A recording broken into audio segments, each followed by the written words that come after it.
შუა დღემშვიდობისა. მედია თავისუფლებისა და დეოლიგარქიზაციის რეკომენდაციებზე დაჩქარება გვჭირდება. ეს ევროკავშირის წარმომადგენლის პაველ ჰერჩინსკის სიტყვებია. ევროპელი დიპლომატი ხელისუფლებას ახსენებს, რომ დრო მხოლოდ ოქტომბრამდეა.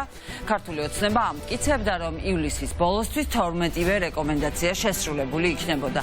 თუმცა ვითარება უცვლელია. ოცნებას მხოლოდ 3 დავალება ეთვლება შესრულებულად. დღეს მმართველი გუნდი მხრებს იჩეჩავს და ამბობს, რომ თითქოს ვერ გაიგო, რას ნიშნავს დეოლიგარქიზაცია და რას გთხოვს ევროკავშირი ამ 1 წლის განმავლობაში იმისთვის, რომ უფრო დაგვიახლოვონ და კი ისევ აცხადებს, რომ რაღაცები გაურკვეველია და ახლა უნდა დაიწყოს კონსულტაციები ევროპულ მხარესთან. ამას დროულად შალვა პაპუაშვილი დღეს ამბობდა იმასაც, რომ მოლდოვას და უკრაინას კონკრეტული დავალებებიდან მხოლოდ 2 ან 3 აქვს შესრულებული და რა არის? რატომ არის განსხვავებული მიდგომები საქართველოსა და მათ შორის? არადა რაც შეეხება მოლდოვას და უკრაინას, რომელთა პროგრესიც ასევე საქართველოსთან ერთად იქნა შეფასებული, მოლდოვას 9 პრიორიტეტი ჰქონდა შესასრულებელი და სრულად შესრულდა 3: დემოკრატიული რეფორმები, სამოქალაქო საზოგადოებასთან დიალოგი და ადამიანების უფლებების დაცვა. რაც შეეხება უკრაინას, მანამ დრომდე სრულად შეასრულა 7-დან 2 რეკომენდაცია, რომლებიც სასამართლო რეფორმას და მედიის შესახებ კანონმდებლობას ეხება. განსხვავება დიდია, როგორც ხედავთ ჩვენმა მოკავშირეებმა და ერთ დროს მთავარმა პარტნიორებმა ევროპის რეკომენდაციების მთავარი მუხლები შეასრულეს. სასამართლო და მედია, რომელიც ჩვენს შემთხვევაში აქილევსის ქუსლად რჩება. და როდესაც ხელისუფლება საკუთარი პროპაგანდისთვის მუდმივად ახსენებს იმას, რომ უკრაინამ და მოლდოვამაც ყველაფერი არ შეასრულეს, კარგად უნდა გვახსოვდეს, რომ უკრაინა ახლა ომშია და ამის მიუხედავად მნიშვნელოვანი გარღვევა აქვს. რაც შეეხება მოლდოვას, სანდოს ქვეყანა ევროპასთან დაახლოების პოლიტიკურ ნებას ყოველდღიურად ასხივებს. საქართველოში კი რუსეთისთვის ყველაზე კომფორტული ზონაა შექმნილი. რუსეთის მოკავშირეებს ის არ ყოფნით, რომ აქ რუსი მიგრანტები დაფუძდნენ, უძრავი ქონება იყიდეს, არაჩვეულებრივად დაფრინავენ ევროპასა და სხვა ქვეყნებში ქართულ-რუსული ავიაკომპანიებით. ახლა კი რუსული უნივერსიტეტის, რუსული ექსპანსიის პლაცდარმის შექმნას აპირებენ საქართველოში. რუსები შემოდიან ჰაერიდან, ხმელეთიდან და ზღვიდანაც, გაჩნდა ახალი სარეკლამო შეტყობინებებიც, რომ კრუიზი დაიძრა სოჭიდან ბათუმისკენ. რუსეთის მოქალაქეები იმდენადაც გათავხედნენ, რომ თავისუფალ ჟურნალისტებს პრობლემებს უქმნიან და მაგალითად ირაკლი ტაბლიაშვილს ფორმულა ჟურნალისტს ემუქრებიან. მოკლედ სიტყვა რომ არ გამიგზელდეს ძალიან, ამ თემებზე ვიწყებთ საუბარს გადაცემაში და წარმოგიდგენთ ჩვენ სტუმრებს: ანა ნაცვლიშვილი, ლელო საქართველოდან, გურო იმნაძე, სოციალური სამართლიანობის ცენტრიდან. ისინი დღეს ევროკავშირის რეკომენდაციების შესრულებისადმი პლატფორმაში მონაწილეობდნენ. სტუდიაში გვეყოლება იგონა არმანია, ნაციონალური მოძრაობის ახალგაზრდული ორგანიზაციის აღმასრულებელი მდივანი, ნიას ჩიტიძე მოძრაობა წერტილიდან, ხოლო გადაცემის ბოლოს ჩავთავთ ირაკლი ტაბლიაშვილს, ფორმულა ჟურნალისტს, რომელიც მუქარის ზარებს იღებს უკვე რუსეთის მოქალაქეებისგან, ყოველ შემთხვევაში რუსულად მოლაპარაკე ადამიანების მხრიდან. ხელისუფლებას კი ამ თემაზე განმარტებები ჯერ კვლავ არ გაუკეთებია. ეს თოქ-შოუ დღის სტუმარია, მე ნათია გოგსაძე ვარ. კიდევ ერთხელ მოგესალმებით და ჩვენ ვიწყებთ.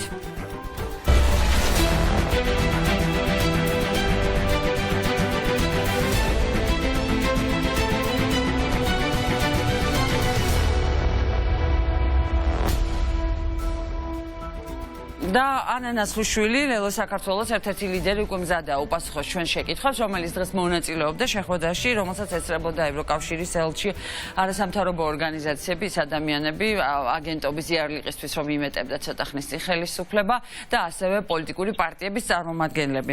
მოგესალმებით ანა, დიდი მადლობა რომ ხართ ჩვენთან ერთად.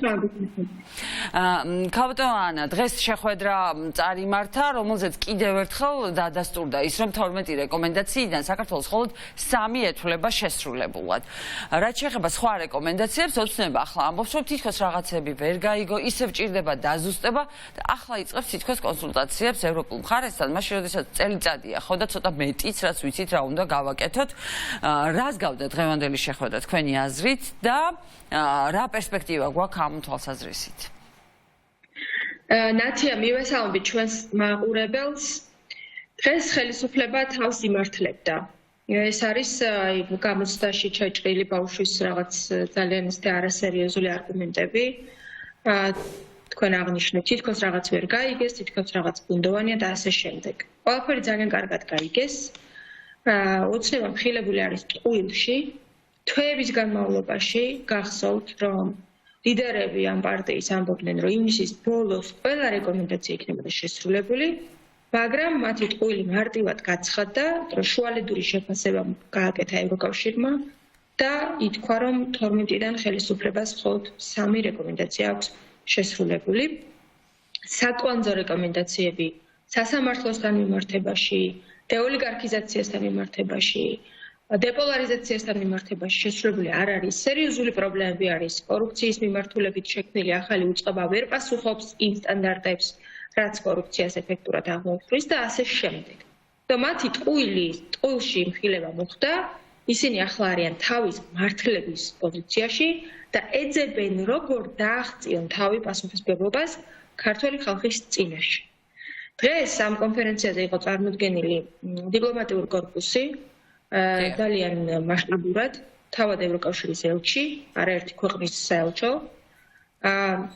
Ჩემი სათქმელი იყო ძალიან გაფიო და ნათელი ქართული ხალხის გზავნილი ჩვენ დასავლელი მეგობრების და პარტნიორებისთვის, რომ ჩვენ ქართულ ხალხს ჭირდება ევროპა, ჩვენ ჭირდება რომ არ დაიხუროს ამ ქვეყნის წინაშე ევროპის კარი, რასაც ხელისუფლება ცდილობს და ჩვენ ამ შემთხვევაში მე ლელო და ოპოზიციის წარმომადგენელი ვაგრძელებთ მუშაობას იმისთვის, რომ ევროპის კარი საქართველოს წინაშე არ დაიხუროს. მაგრამ ქალბატონო ანა, აქ გადამწყვეტი იქნება მაინც ჩვენი სრულის მიუხედავად, იმის მიუხედავად, რომ 80%-ს უნდა ევროკავშირი ხელისუფლება რას გააკეთებს ახლა. და ხელისუფლებას საკმარისი დრო ქონდა, რომ მინიმუმ ჩვენთვის ეჩვენებინა და ევროპელებისთვის რომ პოლიტიკური ნება მაინც აქვს რომ რაღაც გააკეთოს და ეს ნება ჩვენ ვერ დავინახეთ. დღეს ამბობენ რომ რაღაცები ვერ გავიგეთ და თავიდან უნდა გავარკვიოთ და რა მაინტერესებს იცით ამ შეხვედრაზე თუ გამოიკვეთა ჩვენი დასავლელი პარტნიორების დამოკიდებულება როგორ უყურებენ ოცნების ხელში ამ შანსის შესრულების ალბათობას. ამ შეხვედრაზე მოპასუხე, ესე რომ ვთქვათ, და სპიკერი იყო ოცნება, შესაბამისად დიპლომატიური კორპუსის პოზიციები, ანუ ისინი არ იყვნენ სპიკერები, ხო, ელჩი გასაგებია, გახსნა და მისასალმებელი სიტყვა ჰქონდა. თუმცა როგორ ისინი არიან შემფასებლები ხომ ნათიანი წლის ბოლოს მას შემდეგ რაც კომისია მოამზადებს დასკვნას ან პროფესიონალურ დასკვნას რეკომენდაციებთან დაკავშირებით ამის შემდეგ უკვე ყველა ევროპულმა სახელმწიფომ თავისი პოზიცია უნდა ჩამოაყალიბოს ამ დასკვნაზე დაფუძნებით. ამიტომ ძალიან მნიშვნელოვანი არის რომ ამ ღონისძიებას ესწრებოდნენ ევროპული სახელმწიფოების დიპლომატები და მათ ჰქონდათ შესაძლებლობა მოესმინათ ხელისუფლებისთვისაც მოესმინათ ოპოზიციისთვისაც, მოესმინათ სამოქალაქო სექტორისთვისაც და კარგად დაენახათ, რომ ის ტყუილები, რითიც ხელისუფლება ცდილობდა ამ თვეების განმავლობაში გაეჯერებინა საინფორმაციო სივრცე, თითქოს ოპოზიცია დესტრუქციულია, თითქოს ოპოზიცია არ მუშაობს, თითქოს ოპოზიციას მუშაობა აი ამ სისკე დიდი ბაინდერით მივედი მე დღეს და დავტოვე ის ბაინდერი თორე გაჩვენებდით, მივედი დღეს კონფერენციაზე, სადაც მივიტანე ლელოს და კოლეგა ოპოზიციონერების მიერ შემუშავებული კანონპროექტები, რომლებიც ქართულმა ოცნებამ არც კი განიხილა და სრული პასუხისმგებლობით ვამბობ ნათია თქვენს ეთერში, იქაც თქვი, მაგალითად სასამართლოზე ჩვენი კანონპროექტი და ანტიკორუფციულ ბიუროზე ჩვენი კანონპროექტი, რომ განიხილა და გაითვალისწინებინა სრული პასუხისმგებლობით ვამბობ, ორივე რეკომენდაცია ჩაითვლებოდა შესრულებულად, ორივე. დიახ. 7-ჯერ გადადო ბიურომ განხილვის დაწყებაც კი ანტიკორუფციულ კანონმდებლობასთან მიმართებაში. 3-ჯერ გადადო სასამართლოსთან მიმართებაში. და ამაზე პასუხი არ აქვს. რატო? მაშინ, როდესაც შეგახსენებთ, რომ მაგალითად რუსული კანონი, როგორც კი შემოიტანეს, სასწრაფოდ დარეგისტრირდა და სასწრაფოდ დაეწერა კომიტეტებს და სასწრაფოდ განიხილეს კომიტეტებმა და დაუყოვნებლი მოხდა პირველი მოსმენით კენჭისყრა და ხმისმიცემა. გახსოვთ, რომ შევადა. გაცილებით უფრო ადრე დაინიცირებული ლელოს კანონპროექტები ჯერ კიდევ განხილველი. ანუ დღეს ძალიან ნათელი და ჩემი მიზანი სწორედ ეგ იყო, ლელოს პოზიცია თქვენ იცით, ლელო აკეთებდა და გააკეთებს ყველაფერს იმისთვის, რომ საქართველოს სვლა ევროკავშირისკენ არ შეფერხდეს, რაც ჩვენს შესაძლებლობებშია, ჩვენ რო ხელისუფლებაში ვიყოთ. დარწმუნებით გეტყოდით, რომ ყველა ეს რეფორმა იქნებოდა გატარებული, სრული პასუხისმგებლობით გეუბნებით ამას. როგორც ოპოზიციას ჩვენ გვაქვს შესაძლებლობა რომ ქართული ხალხის სათქმელი გავაჟღეროთ ქვეყნის შფიქითაც ქვეყნის გარდა ვაჩვენოთ რა არის კიდევ ნათია იცით მნიშვნელოვანი რომ აი ამ დიპლომატიურმა კორპუსმა და შესაბამისად ჩვენმა მეგობრებმა დაინახონ რომ ქართული ოცნება არ გამოხატავს ქართული ხალხის ნებას ამ საკითხთან მიმართებაში ისევე უცხოებს, მაგრამ ამასთანავე რა არ ნიშნავს დაინახონ, რომ ამ ქვეყანას ყავს მართლაც ევროპულად მოაზროვნე ოპოზიციონერი პოლიტიკოსები და ჯგუფები, რომლებსაც მარტო ლაპარაკი კი არ შეუძლიათ ევროკავშირზე. ამ რეფორმების დაწერა, დაგეგმვა და ახსნილების რესურსი აქვს. ეს ძალიან მნიშვნელოვანი, იმიტომ რომ ჩვენ როცა ვამბობ, რომ გვინდა ევროპა, აქვს საზოგადოებას ევროპისკენ სვლის რესურსი და ჩვენი მუშაობა აჩვენებს ამას, რომ დიახ, ჩვენ ოცნებისგან განსხვავებით ძალიან კარგად გვესმის რა წერია ამ რეკომენდაციებში.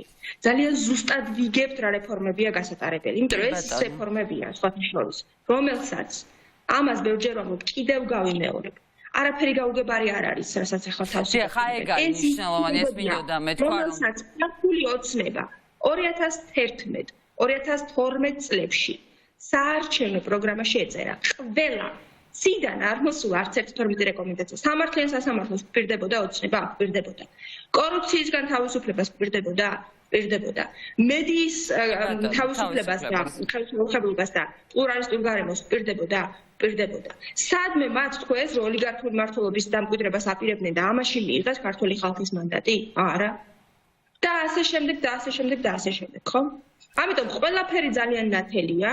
ყველაფერი ძალიან გასაგებია, მათ შორის დეოლიგარქიზაციასთან მიმართებაშიც, თქვენ იცით, რომ ვენეციის კომისიის დასრულება ქალბატონო ანა, იმიტომ რომ თქვენს რომ თითქოს ვერ გაიგეს ეს დეოლიგარქიზაცია და ამას უკვე დიდი ხანია იძახიან და ევროპელი პარტნიორებიც ცოტა გაღიზიანებულები არიან ამ კუთხით. არავინ ეს არგუმენტი არ იყიდა, მათ შორის მინდა გითხრათ, რომ არც იმ ვენეციის კომისიის დასკვნა და არც ეს დასკვნების შემთხვევით და თავისით არ იდება, თქვენ იცით რომ ოპოზიციასაც აქვს შესაძლებლობა ჯერჯერობით ყოველ შემთხვევაში, რომ ყველა საერთაშორისო მისია, მათ შორის ვენეციის კომისია, როცა ჩამოდის, ან ზოგჯერ არის დისტანციური შეხვედრები ელექტრონული კომუნიკაციის საშუალებით, ჩვენ ძალიან დეტალურად ვისაუბრეთ მათ და ავხსენით ამ ქვეყნის კონტექსტი.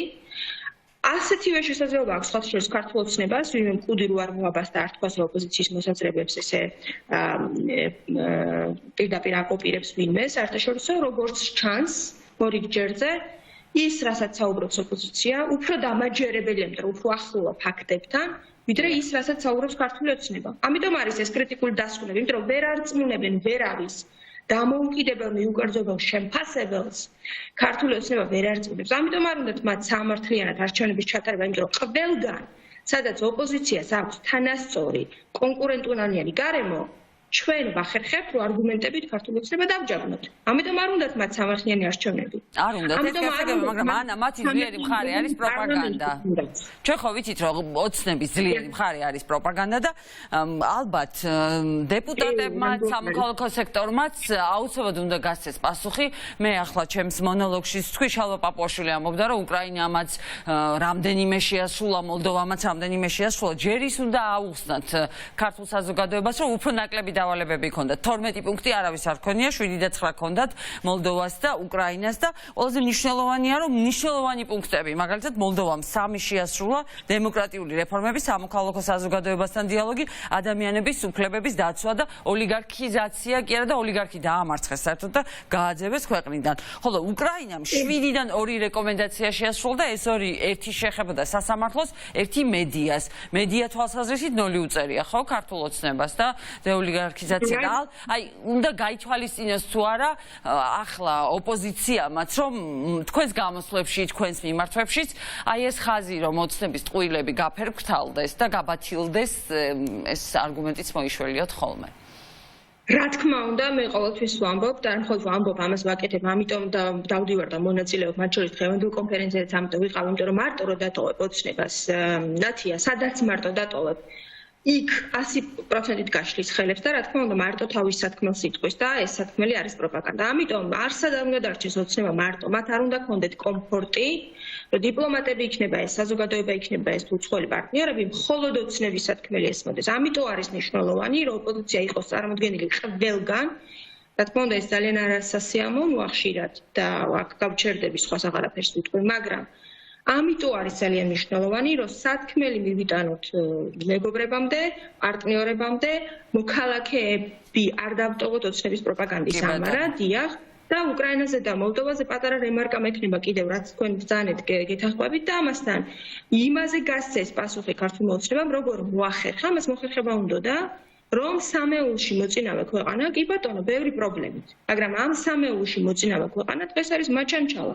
და სხვათა შორის მთავარი, რითიც უკრაინა და მოლდოვა განსხვავდება, მე ხლა კარგად ვიცნობ ამ რეფორმებს და როგორც პროფესიონალს, რა თქმა უნდა, შემიძლია შევაფასო, რომ იდეალურად სიტუაცია არსად არ არის, იმიტომ რომ არიან ეს ქვეყნები ჯერჯერობით ევროკავშირის წევრები, მაგრამ თავარი იცით რაშია?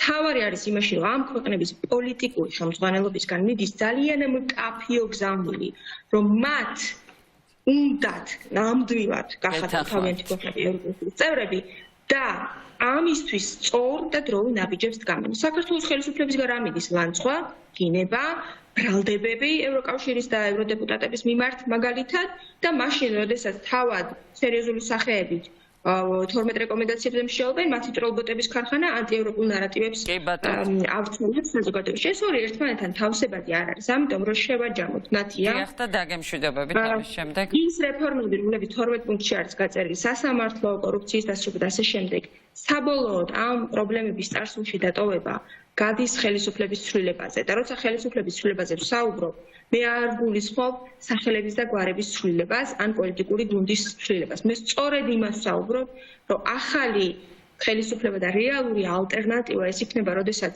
გაბედავს ახალი ხელისუფლება და გაათავისუფლებს სასამართლოს, გაბედავს და უარს იტყვის კორუფციულ ცდუნებებზე.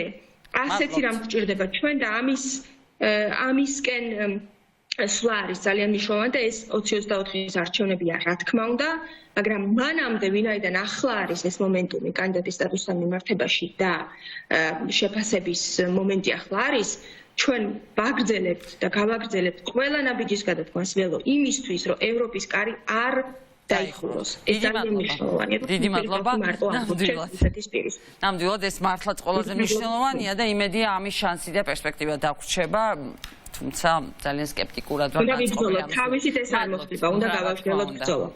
დიდი მადლობა. ძალიან დიდი მადლობა. ანა ნაცოშვილი გვერდთვებოდა პირდაპირ ეთერში, მადლობა მას. ანა იყო მონაწილე იმ შეხვედრის, რომელშიც ასევე სამოქალაქო სექტორი იყო წარმოდგენილი. მოდით ნახოთ პაվել ჰერჩინსკის განცხადება ამ შეხვედრის შემდეგ, ტექნიკური ხარვეზის გამო ვერ შემოგთავაზეთ და ამის შემდეგ ურო იმნაძე ჩაგვერდთვება პირდაპირ ეთერში. As it comes to the 12 priorities 12 რეკომენდაციიდან 3 სრულად არის შესრულებული. 2 რეკომენდაციასთან დაკავშირებით, რომელიც შეეხება მედიის თავისუფლებასა და დეოლიგარქიზაციას, ჯერ კიდევ გვჭირდება დაჩქარება. დანარჩენ 7 რეკომენდაციასთან დაკავშირებით არსებობს გარკვეული პროგრესი, მაგრამ ჩვენ შემდგომ პროგრესს ველით. დეოლიგარქიზაცია კომპლექსური საკითხია. ეს არის პოლიტიკურ ცხოვრებაზე მდიდარი ბიზნესმენების გადაჭარბებული გავლენის საკითხი. ეს გამოწვევა მხოლოდ საქართველოსთვის არ არის დამახასიათებელი. ქართულმა მხარემ გარკვეული მიდგომა აირჩია. ვენეციის კომისიის ბოლო რეკომენდაციაში, რომელიც არის საერთაშორისო აღიარებული სტანდარტების დამდგენი, როდესაც საქმე ეხება იურიდიულ საკითხებს, ძალიან გარკვევით არის აღნიშნული, რომ საქართველოს მიერ არჩეული მიდგომა არ არის სწორი. კომისია მიუთითებს, რომ ეს მიდგომა რეალურად შეიცავს ბევრ რისკს. ვენეციის კომისია კი სთავაზობს განსხვავებულ სისტემურ მიდგომას და ევროკავშირი გულწრფელად იმედოვნებს, რომ ქართული პოლიტიკური ელიტა სწრაფად გადახედავს თავის დამოკიდებულებას და გამოვა ხედვით, თუ როგორ უნდა მოგვარდეს საქართველოში ოლიგარქების გადაჭარბებული გავლენის საკითხი სისტემური მიდგომით. ორი თვის წინ დაახლოებით აგენტებად აცხადებდით, კარგად გახსოვთ აგენტების კანონი, ახლა თქვენ გვერდიციან. ეს ადამიანები რას ნიშნავს? ანუ ახლა აგენტებთან ერთად განიხილავთ, ესე შეიძლება ჩავთვალოთ ჩვენ ევროკავშირში. რა შეეხება აგენტებს. ამასთან დაკავშირებით ჩვენი პოზიცია არის ცნობილი. ვის გულისხმობთ აგენტების ქვეშ, ეს არის კარგად ცნობილი საზოგადოებისთვის. აქ გულისხმობიან ის სუბიექტები, რომლებიც არიან ჩართული ანტისახელმწიფოებრივ საქმიანობაში. არასამთავრობო სექტორს უწოდებდით აგენტებს, ძალიან ბევრი კომენტარი. რა თქმა უნდა, ეს არ ეხება არასამთავრობო სექტორს როგორც ასეთს. რა თქმა უნდა, არის რამდენიმე ყველაზე მდიდარი NGO, რომლებიც პირდაპირ არიან ჩართული ანტისახელმწიფოებრივ ქმედებებში. ისინი სცენაზე იდგნენ და სცენიდან ითხოვდნენ პირდაპირ თავრობის გადადგომას, რაც არ არის არასამთავრობო ორგანიზაცია. საიას თავმჯდომარეც იდგა და ეხლა აქციის ამის ხო, საიას თავმჯდომარემ, წინა თავმჯდომარემ თქვა, რომ ის არ იდგა სცენაზე და დადასტურდა, რომ არ იდგა სცენაზე, აქედან გამომდინარე, ჩვენ გვქონდა საფუძველი, რომ მათთან ერთად მომხდარიყავით, მაგრამ რა თქმა უნდა ეს არის კატეგორიულად მიუღებელი, როდესაც არასამთავრობო ორგანიზაციის წარმომადგენელი დგას პოლიტიკურ სცენაზე. ივნისის ბოლომდე რისი გაკეთებაც იყო შესაძლებელი, ყველაფერი გაკეთდა. რჩება კანონმდებლობასთან დაკავშირებით 3 რეკომენდაცია. ერთი ეხება სასამართლო რეფორმას, უფრო ფართო რეფორმას. ამაზე ჩვენ ვთხოვთ კონკრეტიკას. ჩვენ არ ვიცით ამაში რა იგულისხმება. და ჯერჯერობით არ ვთქვამთ არც ევროკავშირიდან, რას გულისხმობენ უფრო ფართო სასამართლო რეფორმაში. როგორც კი გვექნება კონკრეტიკა ამასთან დაკავშირებით, მაშინვე დაიწყება მშრალობა. ეს ერთი. სწორედ იმიტომ ვერ შესულდა ეს პუნქტი, რომ არ ვიცოდით რა იგულისხმება მაშინ კონკრეტულად. ჩვენ უკვე ამ ეტაპზე 3 რეკომენდაცია შეგვიძლია გადავდოთ გვერდზე და ჩავთვალოთ როგორც შესრულებული. დანარჩენებს რაც შეეხება, თვითონ საკანონმდებლო მხრივ ბევრი დარჩენილი არაფერი არ არის, არის სასამართლო საკითხი, სადაც ბოლოს მიღებული ცვლილებების სხვათა შორის შუალედურ ანგარიშში არ იყო გათვალისწინებული. მეორე თვითონ დეოლიგარიზაციის კანონ პროექტი, როგორც ეს ევროკომისიამ თხოვა, შევაჩერეთ და სისტემურ მიდგომასთან დაკავშირებით გვაქვს კომუნიკაცია ბრიუსელთან, რას ფიქრობენ ისინი, რა მოლოდინები აქვს, მათ შორის აქ დიდი რაიმე ხარვეზები ჩვენ ვერ მოვისმინეთ.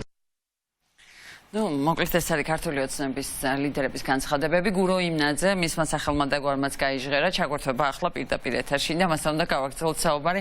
მოგესალმებით გურო, დიდი მადლობა რომ ხართ ჩვენთან ერთად. თქვენ ესწრებოდით ახლა ამ შეხვედრას და ანასთანაც ამ თემაზე ვლაპარაკობდი, აი რაიმე ხელის მოსაჭიდი თუ აღმოაჩინეთ და აი ოპტიმიზმის საფუძველი მცირედი მაინც რა დაგვრჩეს, ხელისუფლება რას აპირებს ამ ეტაპზე, თუ ესე წყლარად ჩუმად დაბალი ტემბრით საუბრობენ და მე რუსული უნივერსიტეტებით და ამ ტიპის პროვოკაციებით შეეცდებიან კიდევ ერთხელ ისედაც დაკარგული პერსპექტივის საბოლოოდ გაფუჭებას. მოგესალმებით. თავისთავად ის რომ თულმა ოცნებამ გააბედა და ერთ სივრცეში დაჯდა ადამიანთან, ვისაც კრიტიკული აზრი აქვს, ეგ შეიძლება ჩაითვალოს მნიშვნელოვან საკითხად და ის რომ ჩვენი კრიტიკული მოსაზრებები მოისმინეს და ისე რომ მიკროფონები არ გათიშეს, ეგ წინა გამოსვლებების ფონზე უკვე არის რაღაც შედეგი, თუმცა რა თქმა უნდა რეალისტურები რომ ვიყოთ, სამწუხაროდ შეხვედრის იმ ნაწილზე, რომელზეც ვიყავით ჩვენ და ძირითადად ეს შეეხება და განსაკუთრებით ვარცხაჯულების სისტემის რეფორმას, სამწუხაროდ ჩვენ ვერანაირი მზაობა და ვერანაირი გახსნილობა ვერ დავინახეთ იმისთვის, რომ გატარდეს რეალური რეფორმები სასამართლოს მიმართულებით. პირიქით, ჩვენ კიდევ ერთხელ მოვისმინეთ იმ კანონპროექტის, რომელიც შემუშავდა პარლამენტის მიერ და რომელიც მიიღო პარლამენტმა საგაზაფხულო სესიაზე, ჩვენ მოვისმინეთ კიდევ ხოტბა იმ გატარებული ცვლილებების, რამდენად კარგი და მნიშვნელოვანი ცვლილებები გატარდა ბოლო 10 წელიწადში სასამართლოს რეფორმის კუთხით, მაგრამ არავითარი კრიტიკულობა. გურამ, ეს ყველაფერი ხომ არ გაფიქრებინებთ იმას, რომ დღევანდელი შეხვედრაც ქართული ოცნებისთვის შეიძლება როგორც პროპაგანდისტული მესიჯების გასავრცელებლად და აი ერთგვარი ანტურაჟის შესაქმნელად, რომ დიახ, აი კრიტიკულად მოაზროვნე ადამიანებს ჩვენ ხვდებით, აი ევროკავშირის ელჩისაც აჩვენებს, რომ მუშაობთ და დიპლომატიური მისიების ხელმძღვანელებს, რომ განა ჩვენ უარს ვამბობთ ევროპულ პერსპექტივაზე. აი ხედავთ, ჩვენ ყველა მზად ვართ და გახსნილები ვართ, რომ ყველაზე დისკომფორტული ვითარების პირობებშიც ვისაუბროთ. რა თქმა უნდა, ნებისმიერი საკითხი, თუ კი ხელისუფალი არაკეთილწინდისიერი არის, ნებისმიერი საკითხი სხვა აქტორის ნებისმიერი გადაწყვეტილება შეიძლება ითარგმნოს პროპაგანდისტულ მესიჯად. ჩვენი არმისული შემთხვევაში შეიძლება მესიჯი ყოფილიყო ის, რომ აი ხო ხედავთ ვიწევთ და ბოიკოტის რეჟიმში არიან, დესტრუქციულები არიან, სამოქალაქო ორგანიზაციები და ასე შემდეგ. ამიტომაც და ისაც ჩვენი მიდგომა არის, რომ ყოველთვის ვისაუბროთ ყველგან, სადაც ამის რესურსი არსებობს, ვისაუბროთ პრობლემებზე, ვისაუბროთ კრიტიკულ საკითხებზე. ჩვენ მათ შორის დღეს ძალიან მნიშვნელოვანი განხილვის საგანი იყო სამოქალაქო ორგანიზაციების როლზე და იგივე ის განცხადება, რომელიც ჩვენ მოვისმინეთ ახლა რამდენიმე წუთით ადრე ბატონი კობახიძისგან, რომ თითქოს სამოქალაქო ორგანიზაციები უნდა იყვნენ დისტანცირებულები პოლიტიკური სცენისგან, ეს ნამდვილად არ არის პოლიტიკოსის საქმე სამოქალაქო ორგანიზაციის წარმომადგენელს უკონტროლოს, ვინ რა განცხადებას გააკეთებს და ვინ რა სცენაზე დადგება. სამოქალაქო ორგანიზაციები თუნდაც ის რომ ჩვენ ნებისმიერ საკითხზე რაიმე კანონპროექტს ვითხოვთ, საკანონმდებლო ცვლილებებს, ეს უკვე არის პოლიტიკაში ყოფნა. ამიტომაც არ არის ეს ირაკლი ყობახიძის ან ვინმე სხვა პოლიტიკოსის საქმე, რომელ საკითხზე რა განცხადებას გააკეთებს სამოქალაქო ორგანიზაცია. მათი საქმე არის ის, რომ მოისმინონ ჩვენი პროფესიული მოსაზრებები, რასაც სამწუხაროდ არ აკეთებდნენ და ერთ-ერთი მსჯელობის საგანი სწორედ ის იყო, რომ მაგალითად 12 პუნქტიანი რეკომენდაციების შემუშავების დროს არჩევნებზე ერთ-ერთ უმნიშვნელოვანეს საკითხზე დაიბლოკა ორგანიზაცია, რომელსაც ამ თემაზე აქვს ყველაზე დიდი გამოცდილება საუბარი არის ისფეთზე, ხო, რაც ყოველად მიუღებელი იყო, გაუგებარი იყო და ეს თუ ნორმალიზდება, მომავალში ნებისმიერი სხვა სამოქალაქო ორგანიზაცია შეიძლება იგივე ცენზურას დაექვემდებაროს, ხო? ამაზეც იყო საუბარი. მათ შორის საუბარი იყო იმაზეც, რომ უნდა შეწყდეს სამოქალაქო ორგანიზაციების მიმართ და მედიის მიმართ ის გაუგონარი რიტორიკა, რომელიც დღემდე გრძელდება, ხო, მიუხედავად იმისა, რომ რუსული კანონი აღარ განიხილება პარლამენტში და იძულებული იყო მართველი გუნდი, რომ უკან დაეხია ამ საკითხზე, რიტორიკის დონეზე ჩვენ მაინც იგივე ტიპის განცხადებებს ვისმენთ, ხო, რაც არ არის მარტო დამაზიანებელი ცალკეული ორგანიზაციებისთვის ან მედია საშუალებებისთვის, ხო, ეს ზოგადად დემოკრატიული ამინდისთვის არის ძალიან ცუდი ეფექტის მქონე და ზოგადად დემოკრატიული განვითარებას უქმნის საფრთხეს ასეთი განცხადებები. ჩვენ ვხედავთ იგივე იმას, რომ ესეთი განცხადებები უკვე ქუჩაში ითარგმნება ძალადობაში, ხო, და სამოქალაქო მშვიდობას ექმნება ამით საფრთხე. ამიტომაც ეს შეხვედრა ამ კუთხით მნიშვნელოვანი იყო, რომ კიდევ ერთხელ დაგვიფიქსირებინა ჩვენი მკაფიო პოზიციები. სამწუხაროდ, რაც გაითვალისწინებს ხელისუფლება და რაც არა, ეს მეორე საკითხია, მაგრამ მინიმუმ ის, რომ ფართო ფორმატში საერთაშორისო ორგანიზაციების თუ დიპლომატიური კორპუსის წარმომადგენლებთან ერთად ჩვენ კიდევ ერთხელ გვეჩვენებინა ჩვენი პოზიციები, მგონია რომ მნიშვნელოვანი იყო ამ გაგებით ეს კონფერენცია. მადლობთ გურამ, დიდი მადლობა ჩართვისთვის. გურამ იმნაძე ერთ-ერთი მონაწილე იყო დღევანდელი შეხვედრის, სადაც განიხილებოდა 12 პუნქტის შესრულება. მადლობა მას პირდაპირ ჩართვისთვის და დავდივარ ახლა ჩემი სტუდიის სტუმრებთან. დიდი მადლობა მათ მოსვლისთვის, ნია ჩიტიძე, მოძრაობა წერტილი და იგორ ნარმანია, ახალგაზრდული ორგანიზაციის წარმომადგენელი ნაციონალური მოძრაობიდან. მადლობა მოსვლისთვის. მთავარი თემა არის ჩვენი ეროვნული პერსპექტივა და ევროპული პერსპექტივა და ამავდროულად ყველა საკვანძო და მნიშვნელოვან მომენტში ქართული ოცნება როგორ აღმართავს ხოლმე ახალ ბარიერებს მოიგონებს და დღეს ახლა უკვე ივლისის ბოლო ხდება და 12 პუნქტიდან 3 პუნქტია შესრულებული, ოცნება გვერდებოდა რომ 12-ვე შევასრულებ. აი დღეს კიდევ ერთხელ რა გვითხრა მით ხელისუფლებამ და აქედან გამომდინარე როგორი უნდა იყოს საზოგადოების რეაქცია იმ ქვეყანაში, რომელსაც აი ასეთი შესაძლებლობის ფანჯარა ისტორიის მანძილზე პირველად გაეხსნა და ხელისუფლება ასე გვიკეტავს ხელოვნურად. ნიას დავიწყოთ თქვენგან. მე მგონია რომ პრობლემის იდენტიფიცირებისას უნდა ჩავაანალიზოთ ზოგადად ბოლო დროს რა პროცესები მოხდა ჩვენს ქვეყანაში. პირველი რაც იყო ის რომ რუსეთის არალეგიტიმური ინტერვენცია მოხდა უკრაინაში და ამის შედეგად რუსი მოქალაქეების ზარდინაკადი შემოვიდა საქართველოს საზღვართან. უსაფრთხოების სამსახურს ეს უნდა გაეკონტროლებინა და მოწოდების სიმაღლეზე ყოფილიყო, მაგრამ ჩვენ დავინახეთ რომ ეს ასე არ მოხდა და პირველი იყო ის რომ ისინი აქ შემოვიდნენ საკმაოდ დიდი რაოდენობით. მეორე ეტაპი უკვე რაც ჩვენ ვიხილეთ არის უძრავი ქონების ყიდვა, მიწებისა და ბინების და კარგად დაინტეგრირდნენ, ასე ვთქვათ, ჩვენი ქვეყნის სერვისებში და შესაბამისად პრეზიდენტები გახდნენ ჩვეულებრივ. კი ბატონო და ჩვენ კარგად გვესმის რომ უძრავ ქონებას, როდესაც ამდენი რაოდენობის რუსი ყიდულობს ქვეყანაში, ეს იმას ნიშნავს, რომ ის წასვლას არსად არ აპირებს. მესამე ეტაპი უკვე რაც იყო რომ აქ დაინტეგრირებული რუსები უკვე სერვისს წევდნენ იმათვის, ვინც ჯერ კიდევ გზაში იყო და ჩამოსვლას აპირებდა და შესაბამისად ერთგვარი რაღაცა ჯგუფი შეიქმნა და ისინი თვითმყოფადები გახდნენ და მეოთხე ეტაპი რაც არის ეს ბიზნესი, რომელიც თვითონ გახდეს და რაც ბათუმში კიდევ უფრო აქტუალური საკითხი არის სრულიად მოწყვეტილი კანონმდებლობას, ანუ ისინი გადასახადებს არიდებენ თავს, მაგალითად ერთ პოსტში დავწერე კი კარგად აითვისეს, რაც ყველაზე მნიშვნელოვანია. ეს რაც მათი ბუნების ნაწილია, კი ბატონო, კარგად აითვისეს და როგორც ჯერთი არც ქართული მენიუ არ არის, არც ქართულად არ საუბრობს ამ დაწესებულებებში, კაფე რესტორნებში და ანგარიშწორებისას ფიზიკური პირის ანგარის გაძლევენ და გეუბნებიან რომ აი აქ ჩაგვირიცხეთ და რაც იმას ნიშნავს რომ არიდებს ყველანაირ გადასახადს თავს, ხო?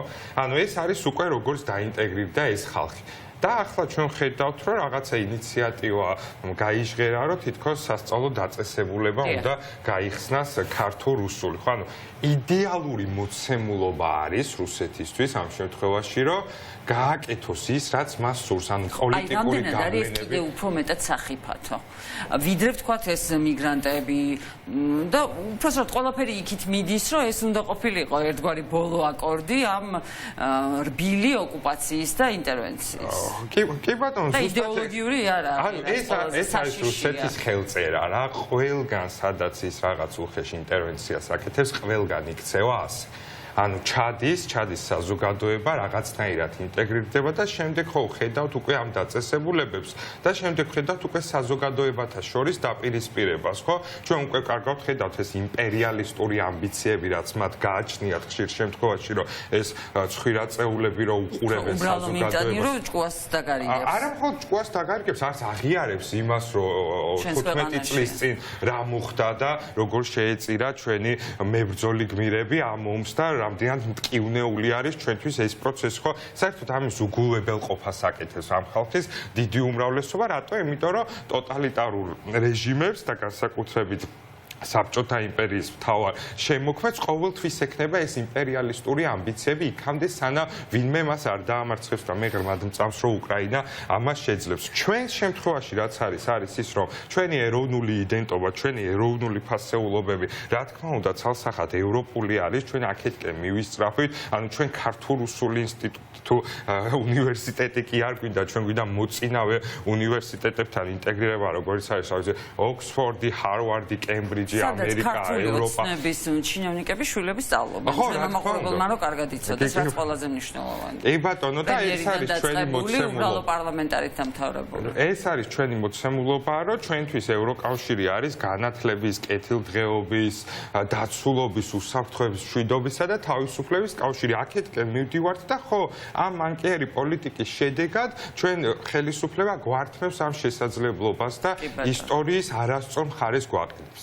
იგორ, თქვენთან მინდა ზუსტად ეს თემა გავაგრძელო, რომ აი რამდენად სახიფათოა ახლა კიდე უნივერსიტეტი. ვიცით, რომ ეს მოშლილი საზღვარი კი არა და გახსნილი საზღვარი მოგზავნით ორივე ხელით დამატებით იქ სასაზღვრო პუნქტები გახსნილიცაა და არ დაგვავიწყოს, რომ დღესაც უკვე გაჩნდა რეკლამა, რომ ეხლა ზღვიდანაც უნდა შემოვიდნენ და საკრუიზო კრეისერი, მისი სარეკლამო ბანერიც გაჩნდა, ეს გემის შემოვა შავ ზღვაში სოჭიდან, ესეც დაემატა, ხო, ეს არ უნდა გამოგჩეს და ახლა კიდე სასწავლებელი. აი რამდენად სახიფათო ფაზაში გადავედი. ხო, ну სინამდვილეში ეს ყველაფერი არის ევროკავშირის და ევროპული მომავლის საბოტაჟირება, რასაც რუსული ოცნება ყოველდღიურად აკეთებს და ზოგადად, აი მე მინდა ვისაუბრო, ეს არის, რა თქმა უნდა, ჰიბრიდული ომის გაგრძელება რუსეთის მხრიდან პროპაგანდის სახით, რაც კიდევ უფრო, ასე იგი, დიდ საფრთხეს შეძენს ამ ქვეყნის ევროპულ მომავალს.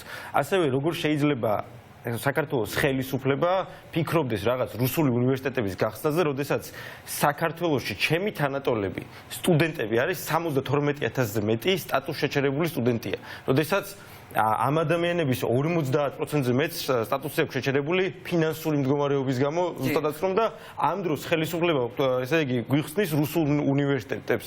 ამ დროს ხელისუფლება, ესე იგი, ეროვნულ მოედანზე გვიგზავნოს ანწუხელიძის მაისურით შესვლას და ხვალდაზე ალბათ სახლებშიც მოგთხოვენ, რომ საქართველოს ეროვნული დროშა ჩამოხსნათ, ევროკავშირის დროშა ჩამოხსნათ და ამ ეტაპამდე მივალთ თუ არ დაუპირისპირდებით, იმიტომ რომ თუ ქართული მოსახლეობა 2024 წლამდე იქნება თუ 2024 წლის არჩევნებში პირდაპირ ეს იქნება დაპირისპირება საქართველოს მოქალაქეებისა და კრემლის. და თუ ჩვენ კრემლზე არ გავიმარჯვებთ, ხვალ ამ ქვეყანაში რუსული უნივერსიტეტების გაიხსნება და ზოგადად რუსული ოცნების მთელი, ესე იგი, ნიშა ამ 11 წლის მანძილზე ხო ის არის, რომ ანადგურებს ყველაფერს, რაც ცივილიზაციისკენ ისწრაფვის. ანადგურებს ყველაფერს, მათ შორის მე მინდა ხაზი გაუსვა იმას, რაც ერთიანმა ნაციონალურმა მოძრაობამ 2003 წლის შემდეგ გვარდების რევოლუციის შემდეგ მიხეილ სააკაშვილთან რეფორმებით ქართულ ხალხთან ერთად მოიტანა, ხო? ეს იყო მაგალითად გაათლების მიღება შეეძლო ნებისმიერ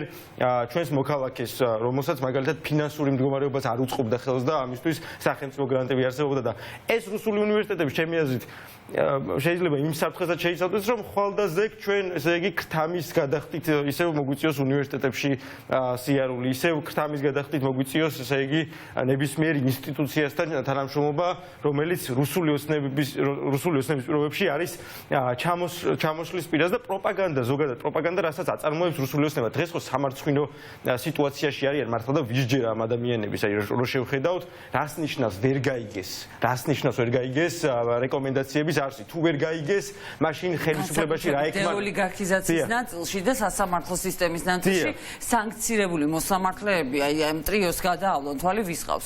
ამერიკის რეგიონშიც არავის არ ყავს წარმოუდგენელ მდგომარეობაში აღმოჩნდა საქართველო. ამერიკის შეერთებული შტატების სახელმწიფო დეპარტამენტს, ესე იგი, ეთერებიდან რაც ჩამოხსნილა ნეტპრაისი, როდესაც საუბრობდა კორუფციაში მხილებულ მურუსიძეზე, ჩინჩალაძეზე და ამ ადამიანებმა პირიქით ეს ადამიანები დააწინაურეს, ხო?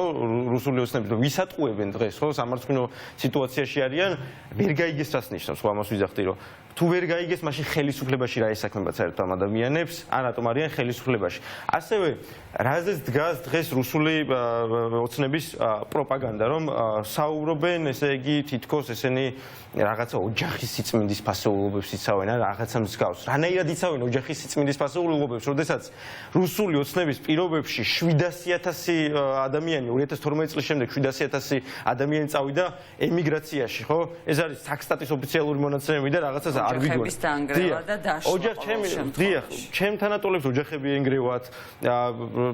ზედმეტია საუბარი, როდესაც ემიგრაციაში მიდიან ჩვენი მშობლები, ემიგრაციაში მიდიან, ესე იგი, მეუღლეები, მიდიან შვილები და ამ ქვეყანაში დაბრუნებაზეც არ ფიქრობენ და ვის ოჯახზე საუბრობენ ეს ადამიანები და ამ დროს თავისი ოჯახის წევრები მიდიან ამ რუსულ უნივერსიტეტებში თავის ოჯახის წევრებს კი არ ასწავლიან, რა თქმა უნდა.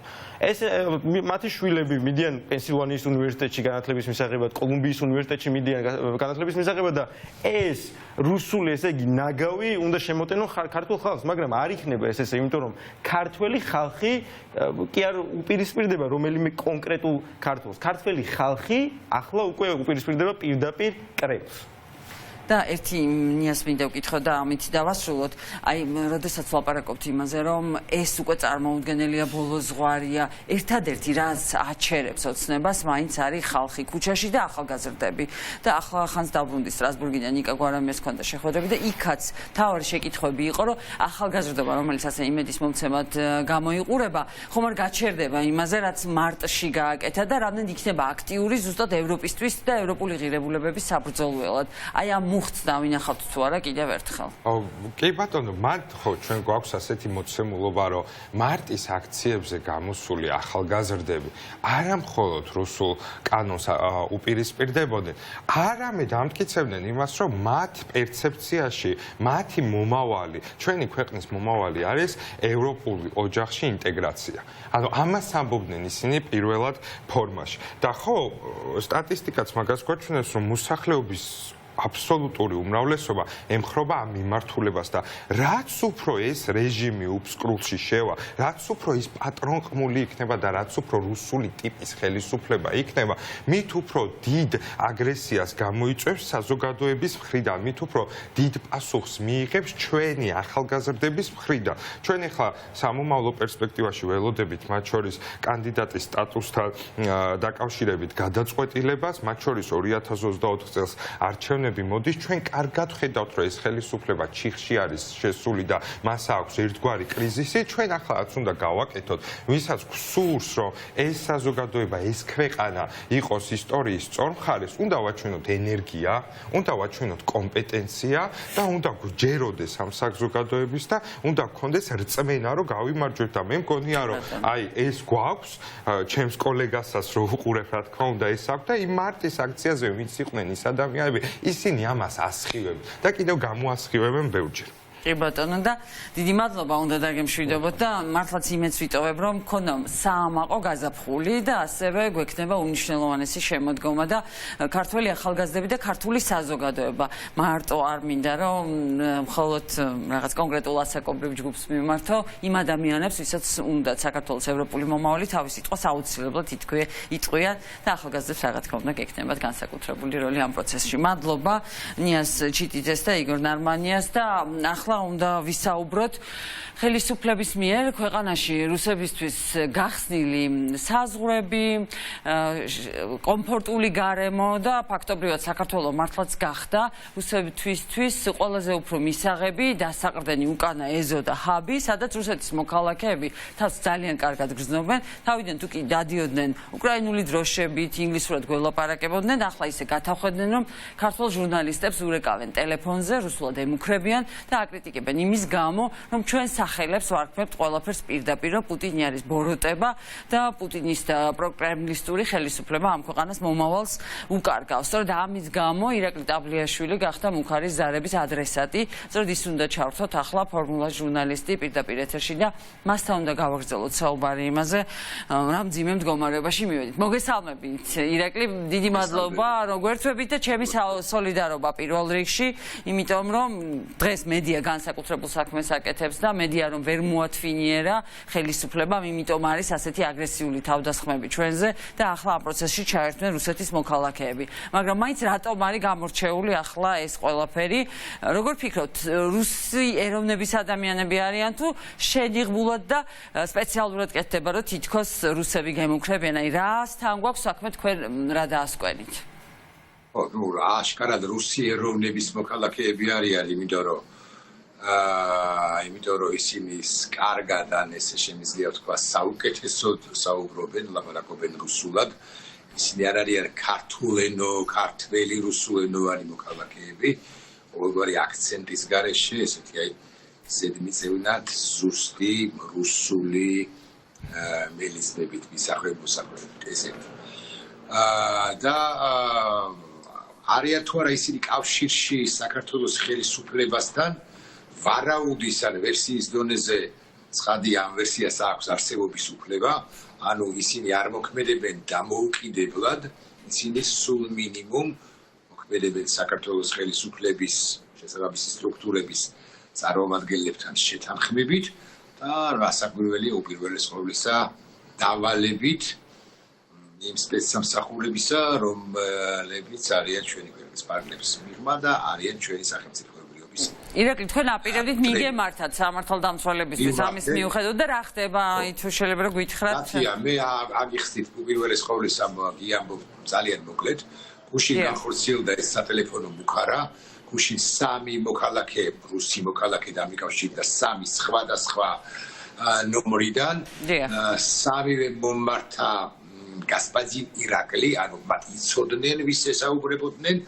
თითოეული მათგანი გამეცნო სახელით ევგენი, მე ცოტა ვიცინე კიდეც ამაზე, იმიტომ რომ შეცვალეთ თქვენ დალოცვილო სახელი მეთქი, ანუ სხვა რა მაინც დაირქვით მეთქი, სხვა სახელი მეთქი. აშკარად არის, ხო, ნუ ეცადა ერთ-ერთი მათგანი, რომ ეთქვა, რომ რუსეთიდან არ არის და არის ბელარუსიდან, მაგრამ ჩემს შეგებებულ კითხვაზე რა არის აბა, ნუ მარტივი კითხვა. ბელარუსის დედაქალაქი ამაყად დამისახელა კიშინიოვი, რის გამოც დაიცინა ცხადია და უკვე შემდგომ იწყებს რაღაცა ხო, აი რა გეუბნებიან, აი ეგ იწყებს ის რაღაც ბიზნეს ოფერი, თითქოს ბიზნეს ოფერი აქვს რაღაცა ჩემთან. მეორეს მხრივ ამბობს, რომ მარკეტის, ანუ ბაზრის ანალიზს თავაზობს, ოღონდ აქ მნიშვნელოვანი წაცდენაა, რომ პოლიტიკური ბაზრის ანალიზსაც თავაზობს.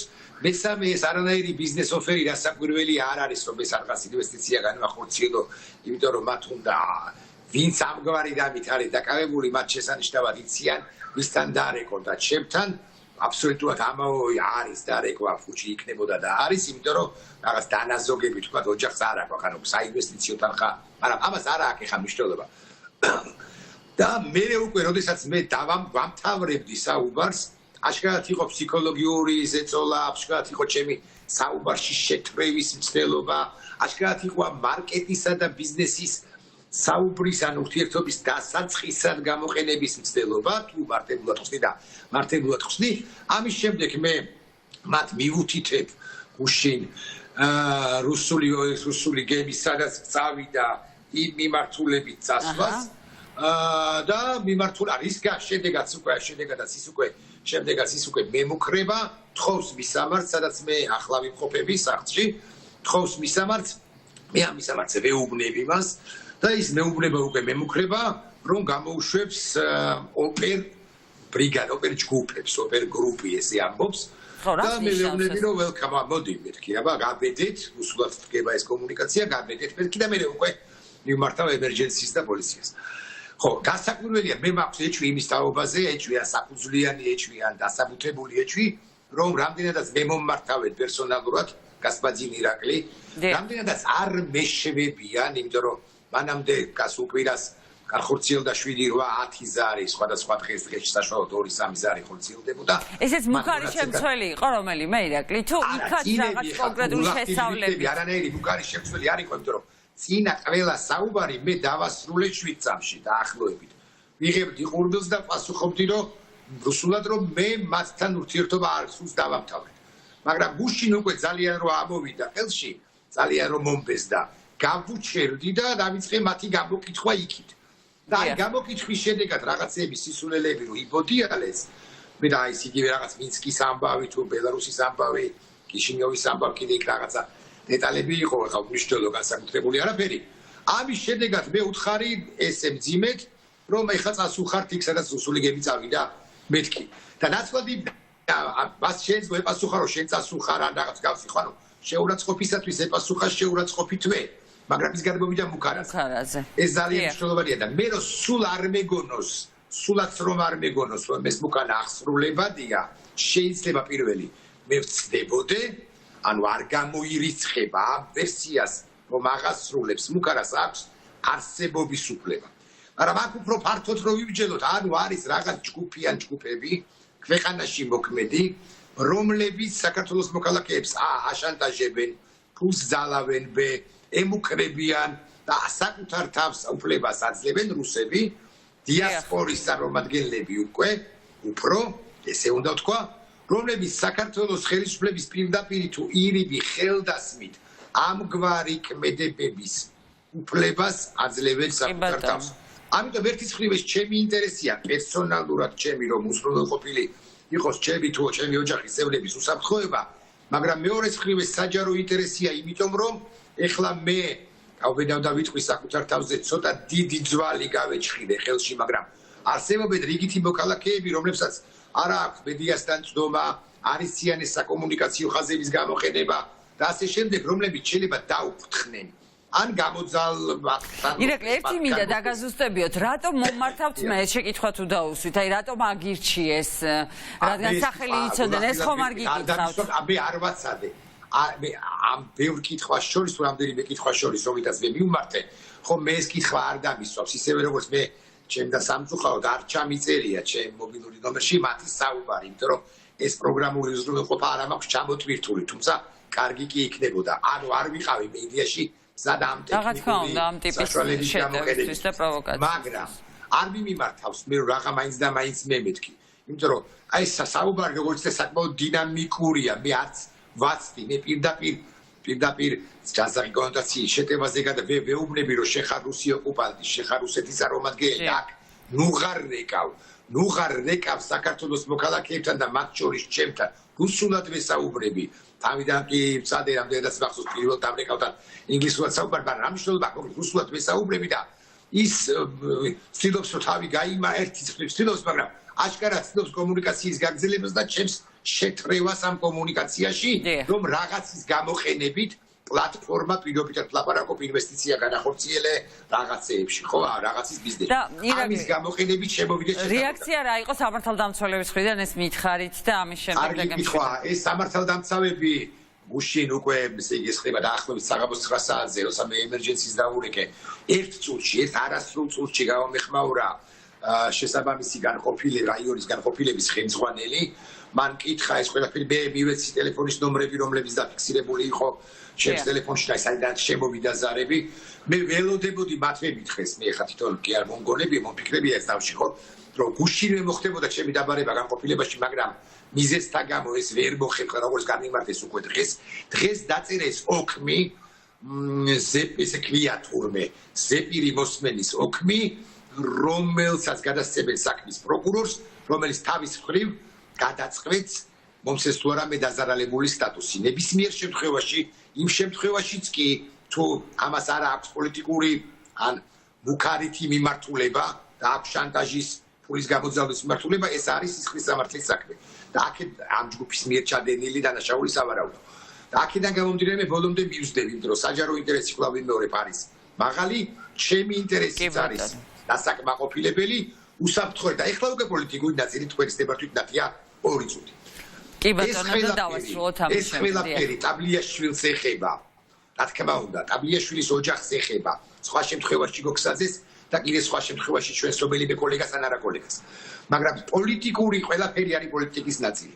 და პოლიტიკური შეფერილობა აქვს ამგვარი. საქართველოს ხელისუფლებამ მოაღიავა კარი იმ ტიპებისთვის, რომლებიც უბრალოდ შემოდიან საქართველოში და თუ 100,000 რუსი დიასპორის წარმომადგენელი არის შემოსული საქართველოში ახლა, მინიმუმ 1000. მაინც არის რეზიდენტი, მინიმუმ 1000 მაინც არის აგენტი, რომელიც სხვადასხვა ვითომ კანონიერი, მაგრამ რეალურად უკანონო ქმედებითი საქმიანობით არის დაკავებული. ეს მიგეუბნებით მინიმალურ პროცენტს 0.1% გეუბნებით. სამიზნეებიც ამორჩეული ყავთ და ზუსტად ამორჩეული ყავთ სამიზნეები და ამ შემთხვევაში თავისუფლებას მივცემ. რამდენადაც ვარ გადაცემა კონტექსტის ავტორი ტელეკომპანია ფორმულაში. მე და რამდენადაც ეს გადაცემა არის მკვეთრად ანტირუსეთული, ანტიპუტინისტური ოკუპაციის დაგმობი უკრაინის ამბების გაშუქებელი და ასე შემდეგ. ერთ-ერთი სამიზნე ვარ შესაძლოდ ვარ მე. და ეხლა მე გასაგებია რომ მე დიდი ძვალი ვარ თუ ღლავი ვარ რომელიც მათ გავეჭხილები ხელში მაგრამ არიან სხვა ადამიანები რიგითი დემონსტრანტები აი თქვენ ახსენეთ ეხლა წინა სტუმრის მიწურულს რომ გამეორდება ესეთი საამაყო დღეებიო შემოდგომაზეო რო გავიდეს დემონსტრანტი ახალგაზრდა თუ ძველგაზრდა ოქტომბერში პირობითად და ვიღაცამ ამოიჩემოს და დააშინოს ხო ის უკვე დიდი ძვალი თუ დიდი ღლავი ვეღარ იქნება შეიძლება იოლად დააშინონ მეთქი რუსებმა ქართველებმა თუ ქართველებთან შეკრულმა რუსებმა თუ რუსებთან შეკრულმა ქართველებმა. ამიტომ ჩემი ვალია, საზოგადოებრივი ვალია, რომ ამის მაქსიმალური პრევენცია გავაკეთოთ, როგორც მე არა მაქვს, ხა მაინც და მაინც დიდი პატივისცემას უდასტურებ იმ ორ ახალგაზრდას, რომელიც მას გამომკითხა, მაგრამ მთლიანად სისტემის იმედი რასაკვირველი არა მაქვს, იმიტომ რომ სისტემა სამწუხაროდ არის არა ქართველი, არა საქართველოს მოქალაქის ინტერესებს ემსახურება. არამედ იკვირდება და სხვა და სხვადასხვა ფუთავს, ჭკმალავს, აღას 1000-გვარ მეთოდს იყენებს იმისთვის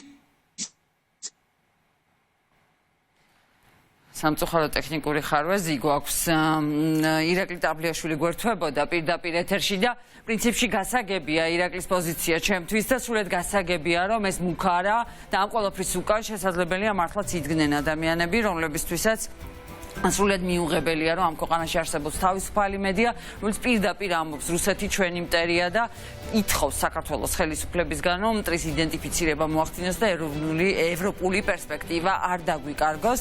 მადლობა ირაკლის და კიდევ ერთხელ ჩემი სოლიდარობა მას და ყველა თავისუფალ ჟურნალისტს ამ ქვეყანაში. ირაკლი ტაბლიაშვილი გვერდთვებოდა ფორმულას წამყვანი. დღის სტუმრის პირველი ნაწილი ამით დასრულებულია. მე დროებით გემშვიდობებით.